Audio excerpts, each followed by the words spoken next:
Hi viewers, എല്ലാവർക്കും flowers and fruits വേൾഡിൻ്റെ മറ്റൊരു എപ്പിസോഡിലേക്ക് ഹാർദവമായ സ്വാഗതം. ബോഗൺവില്ലയുടെ വീഡിയോ ഇട്ടതിന് ശേഷം ഒത്തിരി പേർ റെസ്പോണ്ട് ചെയ്യുന്നുണ്ട്. അതുപോലെ തന്നെ വ്യൂ ഒരു 1.1Kയിലേക്കൊക്കെ എത്തിയിട്ടുണ്ട്. ഒത്തിരി സന്തോഷം. എന്നെ ഫോളോ ചെയ്യുന്നവർക്ക്, എന്നെ സ്വീകരിച്ചവർക്ക് എല്ലാവർക്കും നന്ദി. ഇന്ന് ഞാൻ വന്നിരിക്കുന്നത് ഒരു ചെടിയുമായിട്ട് തന്നെയാണ്. പക്ഷേ അതിൻ്റെ കെയറിങ്ങും കാര്യങ്ങളും അങ്ങനെയൊന്നുമായി ബന്ധപ്പെട്ടതല്ല. ഒരു നല്ലൊരു ഓഫർ സെയിലുമായിട്ടാണ് വന്നിരിക്കുന്നത്. ആ ഓഫർ സെയിലുള്ള ചെടിയുടെ പേര് നിങ്ങൾക്ക് എല്ലാവർക്കും ഇഷ്ടമുള്ളതാണ്. മറ്റൊന്നുമല്ല, ഡെൻഡ്രോബിയം വെറൈറ്റീസിലുള്ള ഒരു ഓഫർ സെയിലിനെ കുറിച്ചിട്ടാണ് പറയുന്നത്. ഡെൻഡ്രോബിയം വെറൈറ്റി നിങ്ങൾക്കറിയാം, ഓർക്കിഡ് ഇനത്തിൽ വരുന്ന ഒരു വെറൈറ്റിയാണ് ഡെൻഡ്രോബിയം ഓർക്കിഡ്സ് എന്ന് പറയുന്നത്. അപ്പോൾ അതിനെക്കുറിച്ച് ഡീറ്റെയിൽ ആയിട്ടൊന്നും ഞാൻ പറയേണ്ട കാര്യമില്ല. കാരണം ഒരുവിധം വീടുകളിലൊക്കെ ഇപ്പോൾ ഓർക്കിഡ്സിൻ്റെ വെറൈറ്റിയിൽ ഡെൻഡ്രോബിയംസ് എങ്കിലും അറ്റ്ലീസ്റ്റ് ഉണ്ടാകും. ഒരു ഡെൻഡ്രോബിയെങ്കിലും മിനിമം ഉള്ള വീടുകളാണ് കൂടുതലും ഉള്ളത്. അപ്പോൾ ഡെൻഡ്രോബിയത്തിൻ്റെ ബാക്കിയുള്ള ഡീറ്റെയിൽസ്, അതായത് അതിൻ്റെ കെയറിങ്, അതുപോലെ പോട്ടിങ്, അങ്ങനെയുള്ള ഡീറ്റെയിൽസ് എല്ലാം തന്നെ ഇപ്പോൾ യൂട്യൂബിൽ ഒത്തിരി വീഡിയോസൊക്കെ ഉണ്ട്. അപ്പോൾ അതിനെക്കുറിച്ചൊന്നും ഞാൻ ഡീറ്റെയിൽ ആയിട്ടൊന്നും പറയണില്ല. കാരണം ഒത്തിരി വീഡിയോസ് അവൈലബിൾ ആയതിനെക്കുറിച്ച് പിന്നെയും ഞാൻ പറയേണ്ടതായിട്ടില്ലല്ലോ. എന്നാലും അത്യാവശ്യം കുറച്ച് ടിപ്സും കാര്യങ്ങളൊക്കെ ഒന്ന് പറഞ്ഞുതരാം. ശ്രദ്ധിക്കേണ്ട കാര്യങ്ങൾ: ഒന്ന്, നിങ്ങൾ ഓൺലൈനൊക്കെ ഓർക്കിഡ്സ് മേടിക്കുമ്പോൾ, അത് ഏത് ഓർക്കിഡ് ആയിക്കോട്ടെ, ഡെൻഡ്രോബിയ ആയിക്കോട്ടെ, ഏതായിക്കോട്ടെ, അത് മേടിച്ച് കഴിയുമ്പോൾ ഒന്ന് സാഫിലൊക്കെ ഒന്ന് മുക്കി, അതായത് ഫംഗിസൈഡിലൊക്കെ ഒന്ന് മുക്കി 10 മിനിറ്റ് അല്ലെങ്കിൽ 15 മിനിറ്റൊക്കെ വെച്ചതിന് ശേഷമെങ്കിലും അറ്റ്ലീസ്റ്റാണ് പറയുന്നത് പോട്ട് ചെയ്യാനായിട്ട് ശ്രദ്ധിക്കുക. പോട്ട് ചെയ്യുമ്പോൾ ഹോളുള്ള പോട്ടുകൾ എടുക്കാനായിട്ട് ശ്രദ്ധിക്കുക. കാരണം കൂടുതലും വായു സഞ്ചാരം ഇതിന് അത്യാവശ്യമാണ്. അപ്പോൾ അതുകൊണ്ട് അങ്ങനെയുള്ള പോട്ടുകൾ നിങ്ങൾ എടുക്കാനായിട്ട് ശ്രദ്ധിക്കുക. പോട്ട് ചെയ്യുമ്പോൾ എല്ലാവരും ഇടുന്നത് കരിക്കട്ട, അതുപോലെ ഓടിൻ്റെ കഷ്ണം, പിന്നെ ചകിരി, ഇതൊക്കെയാണ് ഇടുന്നത്. അപ്പോൾ ഇടുന്നതിനനുസരിച്ച്, അതായത് ഇതിൽ ഈ ഇടുന്ന ചകിരി, അതുപോലെ ഓടിൻ്റെ കഷ്ണം, കരിക്കട്ട, ഇതിൽ ഓടിൻ്റെ കഷ്ണം ഇത്തിരി കുറയ്ക്കുന്നത് നല്ലതാണ്. കാരണം ഫംഗൽ ഇൻഫെക്ഷൻസ് ഉണ്ടാവാൻ ചാൻസ് കൂടുതലാണ്. ഓടിൻ്റെ കഷ്ണം ഇട്ട് കഴിഞ്ഞാൽ അതിൽ പൂപ്പലൊക്കെ കയറിയിട്ട് ഉണ്ടാകാൻ ചാൻസ് ഉണ്ട്. അപ്പോൾ അതുകൊണ്ട് ഒഴിവാക്കാൻ പറ്റുമെങ്കിൽ ഒഴിവാക്കിക്കോളൂ. ഇടുന്നതുകൊണ്ട് കുഴപ്പമില്ല, കുറച്ചിടുന്നത് നല്ലതായിരിക്കും. അതുപോലെ തന്നെ ചകിരിയുടെ കഷ്ണങ്ങൾ ഇടുമ്പോൾ കട്ട് ചെയ്യുന്ന പീസുകളാണ് എപ്പോഴും നല്ലത്. അല്ലാതെ നാരാക്കി ഇട്ട് കഴിഞ്ഞാൽ അതിൽ വെള്ളം വല്ലാതെ കെട്ടി നിൽക്കുകയും ചെടികളുടെ വേരുകൾക്ക് ചീച്ചൽ സംഭവിക്കാനുള്ള സാധ്യത കൂടുതലാണ്. അതുപോലെ ഓർക്കിഡ് പോട്ട് ചെയ്തതിന് ശേഷം നിങ്ങൾ വെക്കേണ്ട സ്ഥലം സൺലൈറ്റ് കിട്ടുന്ന ഒരു സ്ഥലത്താണ് വെക്കേണ്ടത്. പലപ്പോഴും പലരും ചെയ്യുന്നൊരു കാര്യമാണ്, തീരെ സൂര്യപ്രകാശം കിട്ടാത്തൊരു സ്ഥലത്ത് കൊണ്ട് ഈ പ്ലാന്റ് വെക്കുകയും പതുക്കെ അത് ഡീക്കേ ചെയ്ത് പോകുന്നൊരു സിറ്റുവേഷൻ ഉണ്ടാവും. അപ്പോൾ പലപ്പോഴും അതാരും ശ്രദ്ധിക്കാതെ പറ്റിപ്പോകുന്ന അബദ്ധമാണ്. ശ്രദ്ധിക്കേണ്ട കാര്യം എന്ന് വെച്ചാൽ അത് എപ്പോഴും എവിടെ വെക്കുക, പാർഷ്യൽ സൺലൈറ്റ് കിട്ടുന്ന ഒരു സ്ഥലത്ത് വെക്കുക.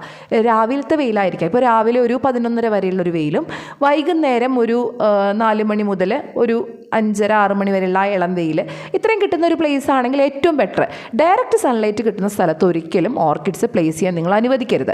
കാരണം അങ്ങനെ അനുവദിച്ച് കഴിഞ്ഞാൽ അതിൻ്റെ ഇലകളൊക്കെ യെല്ലോ ഷെയ്ഡിലേക്ക് പോകാനും പതുക്കെ ഓർക്കിഡ്സ് ഡാമേജ് ആകാനും തുടങ്ങും. അപ്പം നല്ലത് എപ്പോഴും വെക്കുന്നത് ഒരു പാർഷ്യൽ സൺലൈറ്റ് കിട്ടുന്ന ഒരു പ്ലേസിലേക്ക് വെക്കുന്നതാണ് എപ്പോഴും നല്ലത്.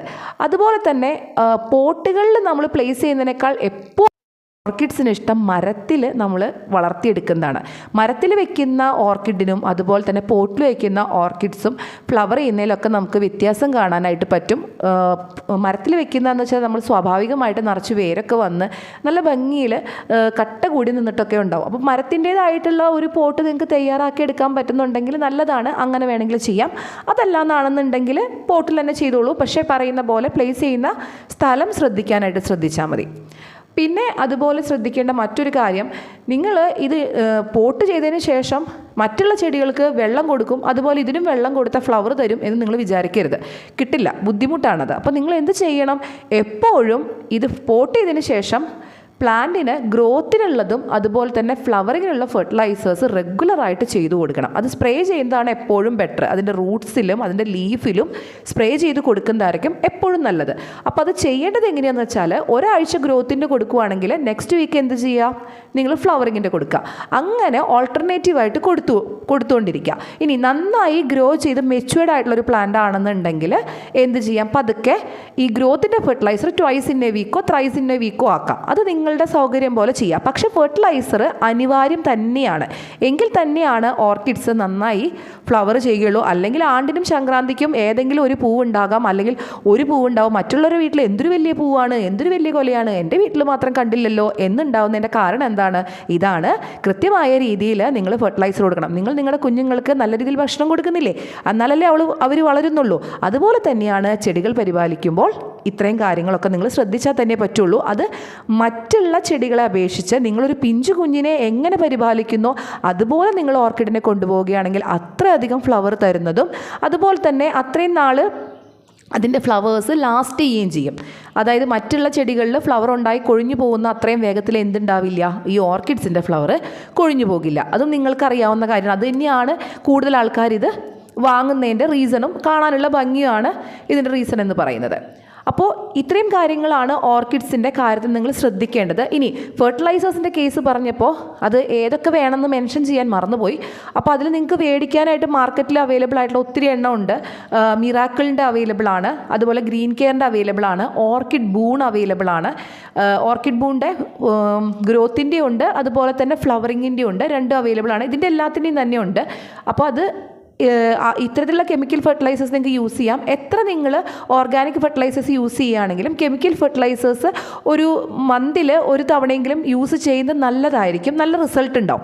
പിന്നെ എപ്പോഴും ഒരേ ഫെർട്ടിലൈസേഴ്സ് യൂസ് ചെയ്യാതെ ഒന്ന് മാറ്റി ചെയ്യുന്നത് നല്ലതാണ്. അല്ലെങ്കിൽ ഒരു സ്റ്റീരിയോ ടൈപ്പ് പോലെ ആയിപ്പോവും. അതായത് ഇന്ന സാധനം കൊടുത്താൽ മാത്രമേ ഫ്ലവർ ചെയ്യുള്ളൂ എന്ന ലെവലിലേക്ക് ഒരു പ്ലാന്റ് മാറാൻ തുടങ്ങും. അങ്ങനെ വേണ്ട, നിങ്ങൾ മാറി മാറി യൂസ് ചെയ്യുക. കെമിക്കലും കൊടുക്കുക, ഓർഗാനിക്കും കൊടുക്കുക, മാറി മാറി യൂസ് ചെയ്യാനായിട്ട് ചെയ്യുക. ഇനി ഓർഗാനിക് കൊടുക്കുമ്പോൾ ഒത്തിരി നിങ്ങൾ വീട്ടിൽ ചെയ്യുന്നത് തന്നെയായിരിക്കും. മറ്റേ നാളികേര വെള്ളം പുളിപ്പിച്ചിട്ട് അതിൽ വെള്ളമൊക്കെ മിക്സ് ചെയ്തിട്ട് സ്പ്രേ ചെയ്ത് കൊടുക്കുക. പിന്നെ കടലപ്പിണ്ണാക്ക്, അതുപോലെ അതിൻ്റെ തെളിയൊക്കെ എടുത്തിട്ട് അത് സ്പ്രേ ചെയ്ത് കൊടുക്കുന്നുണ്ടാകും. അങ്ങനെ ചെയ്യാം.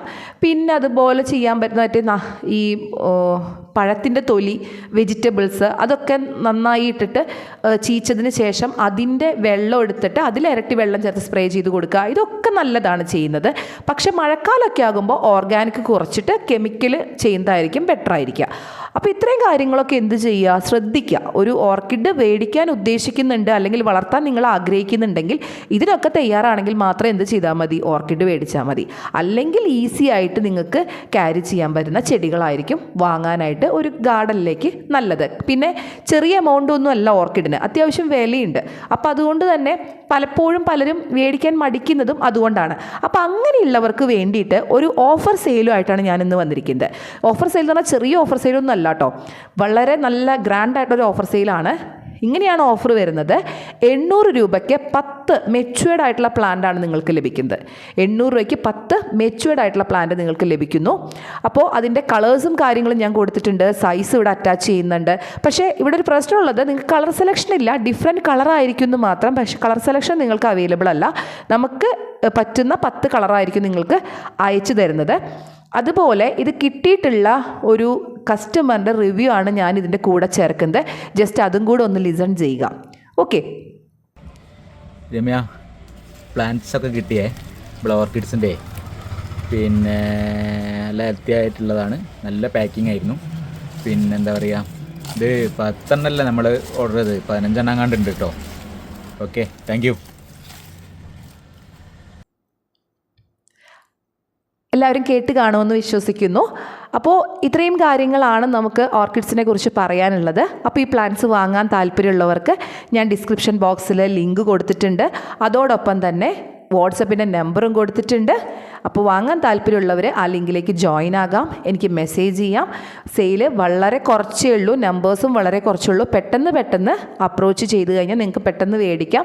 ബോഗൺവില്ല ഇതുപോലെ കുറേ പേര് അപ്രോച്ച് ചെയ്തപ്പോഴേക്കും സോൾഡ് ഔട്ടായി പോയിട്ടുണ്ടായിരുന്നു. അപ്പോൾ ഏറ്റവും ആദ്യം വരുന്നവർക്ക് ഒരു 10-15 പേർക്ക് കൊടുക്കാനുള്ള പ്ലാന്റ് ഇപ്പം നിലവിൽ നമ്മുടെ കയ്യിൽ അവൈലബിൾ ആയിട്ടുള്ളൂ. അപ്പോൾ ഏറ്റവും പെട്ടെന്ന് വരുന്നവർക്ക് എത്രയും പെട്ടെന്ന് വാങ്ങാം. അപ്പോൾ അടുത്തൊരു വീഡിയോ ആയിട്ട് എല്ലാവർക്കും വീണ്ടും കാണാം. അതുവരയ്ക്കും ബൈ ബൈ, താങ്ക് യു.